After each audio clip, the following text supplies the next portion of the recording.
Hi students. आज के इस वीडियो में हम स्टैंडर्ड 8 का fifth topic inside the atom का फोर्थ वीडियो देखने वाले हैं। इसके पहले हमने जो 3 वीडियो देखा था उसमें हमने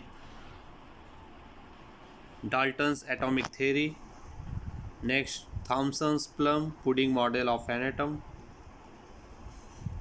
रुदरफोर्ड्स nuclear model of an atom and Bohr's stable orbit atomic model, atomic structure जिसमें हमने nucleus, protons, neutrons and extra nuclear part के बारे में डिस्कस किया था, जिसमें हमने इलेक्ट्रॉन्स के बारे में देखा। नेक्स्ट हमने डिस्ट्रीब्यूशन ऑफ इलेक्ट्रॉन्स के बारे में पढ़ा कि के सेल में, एल सेल में, एम सेल में और एन सेल में कितने इलेक्ट्रॉन्स होते हैं। नेक्स्ट हमने इलेक्ट्रॉनिक कॉन्फ़िगरेशन ऑफ एलिमेंट्स के बारे में डिस्कस किया। तो आज के इस वीडियो में हम वैलेंसी एंड इलेक्ट्रॉनिक कॉन्फ़िगरेशन के बारे में पढ़ने वाले हैं। तो अपना वीडियो स्टार्ट करते हैं। अगर आपको बाकी के 3 वीडियो देखना है तो उसका लिंक मैंने अपने डिस्क्रिप्शन में दे दिया है, वहाँ से आप देख सकते हैं। तो स्टार्ट करते हैं। Valency and electronic configuration. अभी ये दोनों के बीच में क्या रिलेशन है हम लोग डिस्कस करेंगे इस टॉपिक में।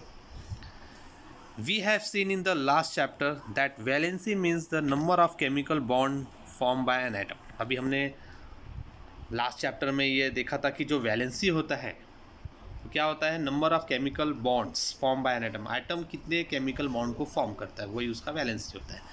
We also saw the generally the valency of an element remain constant in this compound. Means हमने ये भी डिस्कस किया था कि जो वैलेंसी होता है कंपाउंड्स का वो हमेशा कांस्टेंट होता है, वो चेंज नहीं होता है। अभी यहाँ पे हमारे कुछ क्वेश्चन पूछे जा रहे हैं। Use your brain power, means हमारे अपने ब्रेन को यूज़ करना है। What are the symbol use for the cells which accommodate the electrons in various atom. अभी यहाँ पे सेल्स के लिए कौन सा सिंबल यूज़ किया जाता है जो इसमें इलेक्ट्रॉन्स होते हैं। What is the symbol and ordinal number of the innermost cells. Right symbol of electron distribution in the cell of fluorine atom. Which is the outermost cell of fluorine atom and which is the outermost cell of sodium atom. Which is the outermost cell of hydrogen atom. Means यहाँ पे हमें सबके outermost cell के बारे में पूछा जा रहा है। देखते हैं। The concept regarding valency of an element, chemical bond in a compound get clarify from the electronic configuration. Means हमारा जो कॉन्सेप्ट है वैलेंसी एंड केमिकल बॉन्ड का, वो भी किस on compounds which clarify from the electronic configuration. ये किससे clear होता है, इलेक्ट्रॉनिक कॉन्फिगरेशन से। किसी भी कंपाउंड का जो वैलेंसी होगा या उसका केमिकल बॉन्ड होगा वो उसके इलेक्ट्रॉनिक कॉन्फिगरेशन से क्लियर होता है। Atom forms chemical bond by using electron of its outermost shell. अभी जो भी एटम होते हैं वो केमिकल बॉन्ड फॉर्म करते हैं उसके आउटरमोस्ट शेल में इलेक्ट्रॉन को उन्होंने यूज़ करके। Valency of an atom is determined by the configuration of its outermost shell. अभी जो वैलेंसी होती है उस एटम की वो कैसे डिटरमाइन किया जाता है, उसके आउटरमोस्ट शेल के कॉन्फ़िगरेशन से। Therefore the outermost shell is called as a valence shell. इसलिए हम आउटरमोस्ट सेल को क्या बोलते हैं, वैलेंस सेल बोलते हैं। मीन्स वो डिसाइड करता है वैलेंसी क्या होगी। Also the electrons in the outermost cell are called as a valence electron। और outermost cell में जितने भी इलेक्ट्रॉन होंगे उसी को हम क्या बोलेंगे, valence electrons. It can be seen that the valency of an atom is related to the number of valence electron in the outermost atom। अभी यहाँ पे हमने क्या डिस्कस करना है कि जो वैलेंसी होती है वो किससे रिलेटेड होता है, वैलेंस इलेक्ट्रॉन से। Let us first look at the elements helium and neon. अभी यहाँ पे हम first helium and neon inert gases हैं दोनों, उसके बारे में डिस्कस करते हैं। Atom of both are gaseous element do not combine with any other atom. Means ये दोनों गैसियस फॉर्म में होते हैं और किसी भी एलिमेंट के साथ ये कंबाइन नहीं करते। This elements are chemically inert. ये केमिकली इनर्ट होते हैं, मीन्स कोई भी रिएक्शन में पार्ट नहीं लेते। It means that their valency is zero. अभी ये केमिकल पार्ट में पार्ट नहीं लेते, इसका मतलब उनकी जो वैलेंसी होगी वो ज़ीरो होगी। Helium atom contains 2 electrons which are accommodated in the first cell के। अभी हीलियम के पास 2 इलेक्ट्रॉन होते हैं तो वो कहाँ जाएगा, उसके फर्स्ट सेल में, जिसे हम के सेल बोलते हैं।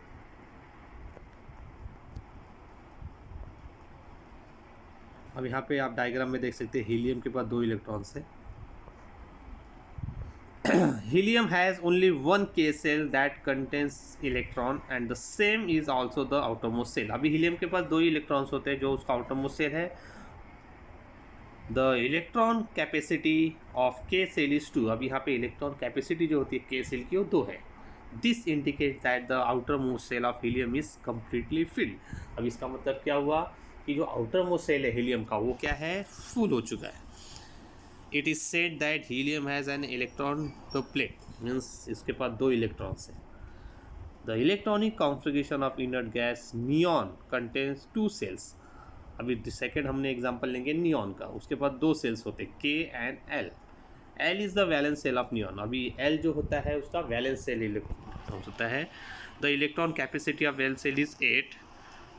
अभी नियॉन का में जो एल सेल है उसकी जो कैपेसिटी होती है वो एल की वो 8 इलेक्ट्रॉन की होती है और के की जो कैपेसिटी होती है 2 इलेक्ट्रॉन्स की होती है.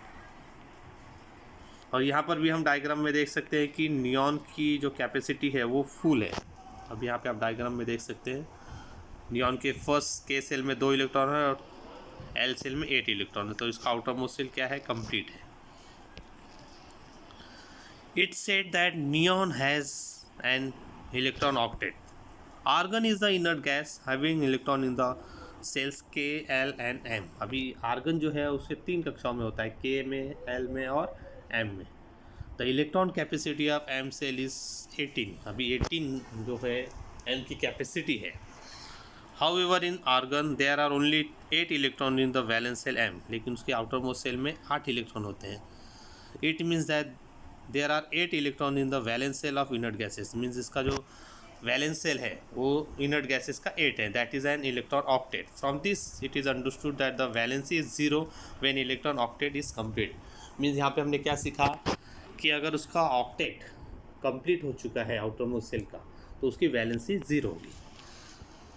The electronic configuration of elements other than inert gas so they do not have electron octet और their electron octet are incomplete. Means inert gases को छोड़ के बाकी जितने भी एलिमेंट हैं उनके आउटर मोस्ट इलेक्ट्रॉन कंप्लीट नहीं होते. रिगार्डिंग हाइड्रोजन को छोड़ के it can be said that is electron doublet is incomplete. लेकिन हाइड्रोजन में क्या होता है, ओनली 1 इलेक्ट्रॉन होता है आउटर मोस्ट सेल में जो इनकम्प्लीट है.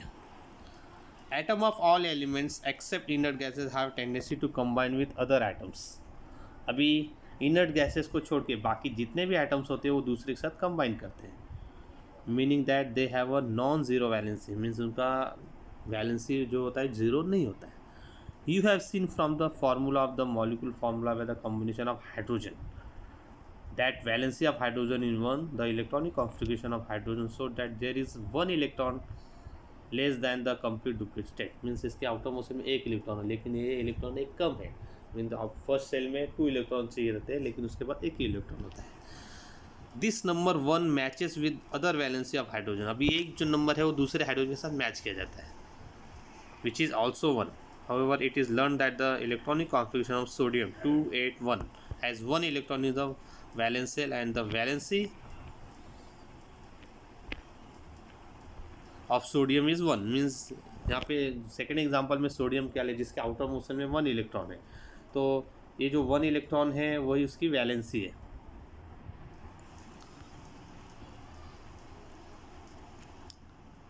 As seen from the molecular formula NaCl, NaH, it means that there is the same relation between the valency of element and the number of electrons in the valence shell. Means जो valency है और outer most में जितने electrons हैं उनके बीच में एक relation है. अब यहाँ पे आप चार्ट में देख सकते हैं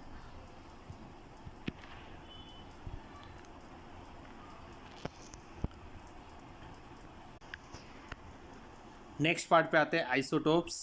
the atomic number is fundamental property of an element and its chemical identity. Some elements in the nature have atoms with same atomic number but different mass number. Such atoms of the same element having a different mass number are called as isotopes. अब यहाँ पे हम isotopes के बारे में discuss कर रहे हैं. तो इसका जो डेफिनेशन है, some elements in the nature have atom with the same atomic number but different mass number. Means इसमें क्या होता है, एटॉमिक नंबर सेम होता है लेकिन उनका मास नंबर जो होता है वो डिफरेंट होता है, उसी को हम क्या बोलते हैं, isotopes. For example carbon has 3 isotopes, carbon के 3 आइसोटोप्स हैं, carbon 12, carbon 13 and carbon 14। Means ये मास नंबर है, 12 कार्बन का मास नंबर है, फिर 13 भी है एंड 14 भी है। The mass number of the isotope is also represented by another method, C12, C13 and C14. The isotopes have the same proton number but different neutron numbers. Isotope में क्या होता है, प्रोटॉन नंबर सेम होता है लेकिन उसके जो neutron होते हैं वो डिफरेंट होते हैं। अब यहाँ पे आप चार्ट में देख सकते हैं, कार्बन C12 में मास नंबर 12 है, इसमें प्रोटॉन जो है वो 6 है और न्यूट्रॉन जो है वो भी 6 है। और C13 में, कार्बन 13 में 6 प्रोटॉन है लेकिन जो न्यूट्रॉन है वो 7 है। एंड C14 में प्रोटॉन 6 है लेकिन न्यूट्रॉन 8 है। Hydrogen has 3 isotopes. अभी हाइड्रोजन के 3 आइसोटोप्स है, they have a separate names, hydrogen, deuterium and tritium. Find out the mass numbers, collect the information about the heavy water and from internet. अब यहाँ पे आपको उनके मास नंबर डिस्कस करने हैं। यूजेज ऑफ आइसोटोप्स, अभी हम आगे आइसोटोप्स के जो यूजेज है वो क्या है देखते हैं। Isotopes of the some elements are radioactive. अभी कुछ एलिमेंट्स के जो आइसोटोप्स होते हैं वो रेडियो एक्टिव होते हैं। They are use in various fields such as industries, agriculture, medicines, research fields. अब ये बहुत जगह यूज़ होते हैं, जस्ट लाइक इंडस्ट्रीज़ में, कारखानों में यूज़ होते हैं, एग्रीकल्चर मतलब खेतियों में यूज़ होते हैं, मेडिसिन मतलब मेडिकल लाइन में यूज़ होते हैं, रिसर्च में यूज़ होते हैं। फर्स्ट पॉइंट है uranium 235 is use for the nuclear fission and the production of electricity. तो फर्स्ट जो है यूरेनियम 235 का जो यूज़ है वो न्यूक्लियर फिजन में होता है जिसके लिए हमें इलेक्ट्रिसिटी तैयार करते हैं। Second point, some radioactive isotopes like cobalt 60 are use in the medical treatment of fatal diseases like cancer. अभी कोबाल्ट 60 जो है वो कैंसर के ट्रीटमेंट में यूज़ होता है। Iodine 131 is use in the treatment of goitre disease of thyroid gland. Means iodine 131 goitre में use होता है और थायराइड ग्लैंड में होता है, उसके डिसीज में यूज़ होता है। Fourth point, the radioactive isotopes are use for detection of cracks means leakages in the underground pipes. जो अंडरग्राउंड पाइप्स होते हैं उनके अंदर जो लीकेजेस आते हैं या क्रैक्स होते हैं उसको फाइंड आउट करने के लिए रेडियो एक्टिव आइसोटोप का यूज़ होता है, sodium 24। Point number 5, radioactive isotopes are use for the food prevention from the microbes. अभी सूक्ष्मजीवों से बचाने के लिए खाने को रेडियो एक्टिव आइसोटोप का यूज़ होता है। And 6 point, the radioactive isotope C14 carbon 14 is use for the determining the age of archaeological objects. Means जो ज़मीन के अंदर जो गड़े होते हैं आर्कियोलॉजिकल ऑब्जेक्ट, उसको उनका एज फाइंड आउट करने के लिए कार्बन 14 का यूज़ होता है। नेक्स्ट पॉइंट है nuclear reactor. Nuclear reactor is the machine that generates electricity on large scale by using atomic energy. अभी न्यूक्लियर रिएक्टर क्या होता है कि एक मशीन होता है जो इलेक्ट्रिसिटी जनरेट करता है बहुत बड़े अमाउंट में एटॉमिक एनर्जी का यूज़ करके। In the nuclear reactor the nuclear energy in atom is release by bringing about nuclear reaction on the nuclear fuel. Let us understand a nuclear reaction with example. For a nuclear fuel, namely uranium 235, on bombardment with slow speed of neutrons, means यहाँ पे क्या होता है, uranium 225 को बम्बार्डेट किया जाता है slow neutron से। The nuclear of an isotopes uranium 235 undergo nuclear fission to form nuclei of two different elements, krypton 92 and barium 141। फिर यूरेनियम क्या हो जाता है, 2 पार्ट्स में डिवाइड हो जाता है। फर्स्ट पार्ट में वो krypton 92 and barium 141 and 2 to 3 neutrons. On decreasing the speed this neutrons bring about fusion of more U35 nuclei. In this way a chain reaction of nuclear fusion take place. A large amount of nuclear energy release during a chain reaction of the fusion.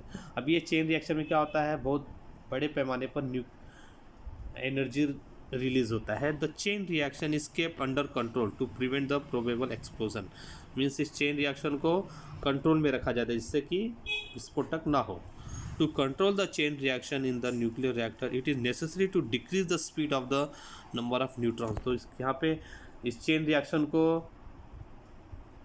Control करने के लिए neutrons के जो speed है उसको control करना बहुत ज़रूरी होता है. For this purpose the following prevention is made in the nuclear reactor. तो इसके लिए यहाँ पे दो प्रपोजल किए गए. फर्स्ट है मॉडरेटर. ग्रेफाइट और heavy water is use as a moderator for reducing the speed of neutrons. तो यहाँ पे न्यूट्रॉन्स के स्पीड को कंट्रोल करने के लिए ग्रेफाइट और हैवी वाटर का यूज़ किया जाता है एज अ मॉडरेटर. सेकेंड है controller.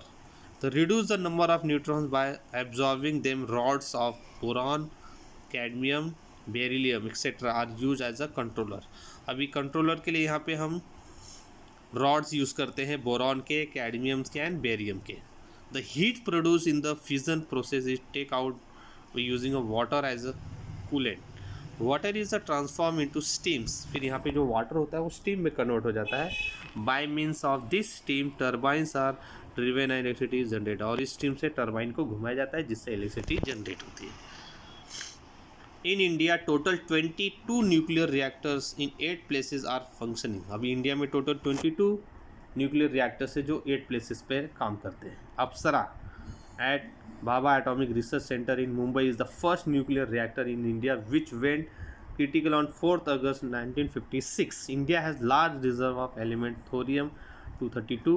Therefore, Indian scientists have to develop a future plan for nuclear reactors based on the production of the isotopes uranium-233 from thorium-232. तो यहाँ पे हमारा टॉपिक कंप्लीट होता है.